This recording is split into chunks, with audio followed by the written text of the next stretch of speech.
ఆ రోజు నేను వాంటెడ్గా నేను డిమాండ్ చేసేది ఆ రోజు సీసీ ఫుటేజ్ ఏమైంది, నన్నే కాదు నా ఇరుపక్కల ఉండే ఖైదీలను కూడా విచారించవచ్చు. అందులో భాగంగా పులివెందుల నియోజకవర్గ ఇన్ఛార్జ్ బీటెక్ రవి గారు కూడా ఆ రోజు జైల్లోనే ఉండడం జరిగింది. ఆయన్ని కూడా సాక్షి కిందకి వేసుకుని ఆయన కూడా విచారణ చేయాలని కోరుతున్నాను. జరిగిన వాస్తవాలను దాచిపెట్టి అసభ్యంగా అన్యాయంగా ప్రవర్తించి అప్రూవర్గా మారినాననే ఒక కోపంతో వైఎస్ అవినాష్ రెడ్డి కావచ్చు, భాస్కర్ రెడ్డి కావచ్చు, జగన్మోహన్ రెడ్డి కావచ్చు, వైఎస్ భారతి కావచ్చు, దేవిరెడ్డి శివశంకర్ రెడ్డి కావచ్చు, వీళ్ళందరూ కూడా నన్ను టార్గెట్ చేసి గడిచిన 5 ఏళ్లలో చాలా రకాలుగా ఇబ్బందులు పెట్టడం జరిగింది. అన్యాయంగా కేసులు కూడా కట్టడం జరిగింది. దీని అన్నిటి మీద కూడా ఖచ్చితంగా కోర్టుకైతే వెళ్తా.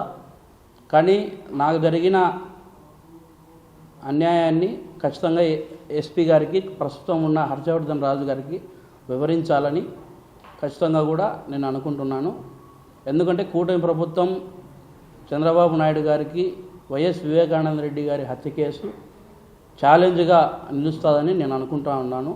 ఎందుకంటే పోయినసారి అసెంబ్లీలో కూడా ఆయన ప్రస్తావించడం జరిగింది, అది నేను కూడా చూసిన. అందుకే నేను కూడా వివేకానంద రెడ్డి గారి హత్య కేసులో నేను కూడా తప్పు చేసి ఉండొచ్చు, ఎటువంటి యాక్షన్ అయినా సరే నా మీద కూడా తీసుకోవచ్చు. కానీ నేను అనుకునేది ఒకటే, తప్పు చేసిన వాడికి ఖచ్చితంగా శిక్ష పడాల్సిందే. అది నాకైనా సరే ఎవరికైనా సరే ఖచ్చితంగా కూడా నేను అప్పుడు అదే మాట చెప్పినా ఇప్పుడు అదే మాట చెప్తా ఉండా. ఖచ్చితంగా కూడా మీరు యాక్షన్ తీసుకుంటారనే నమ్మకంతో మీ చంద్రబాబు నాయుడు గారి వరకు, డిప్యూటీ సీఎం పవన్ కళ్యాణ్ గారి వరకు, ప్రధానమంత్రి నరేంద్ర మోదీ గారి వరకు ఈ వీడియోస్ అలాగే ఈ యొక్క ప్రెస్ మీట్ చేరుతుందని నేను భావిస్తా ఉన్నాను. సిబిఐ సంస్థను అడ్డుకోవడం కానీ బెదిరించడం కానీ ఇవన్నీ ఎందుకు చేసినారు? అందుకే ఈ రోజున నేను ఫస్ట్ ఆఫ్ ఆల్ నాకు జరిగిన జైల్లో బెదిరింపులు కావచ్చు, చైతన్య రెడ్డి మీద కావచ్చు, దేవిరెడ్డి శివశంకర్ రెడ్డి, అవినాష్ రెడ్డి, భాస్కర్ రెడ్డి, ఈవెన్ జగన్మోహన్ రెడ్డి, వైఎస్ భారతి, వీళ్ళందరి మీద కూడా నేను కంప్లైంట్ చేయడానికి వచ్చిన. ఖచ్చితంగా కూడా ఇస్తా, ఎంతవరకైనా పోరాడేదానికి దానికి రెడీగానే ఉండా. దాని గురించి ఎటువంటి ఇబ్బంది లేదు.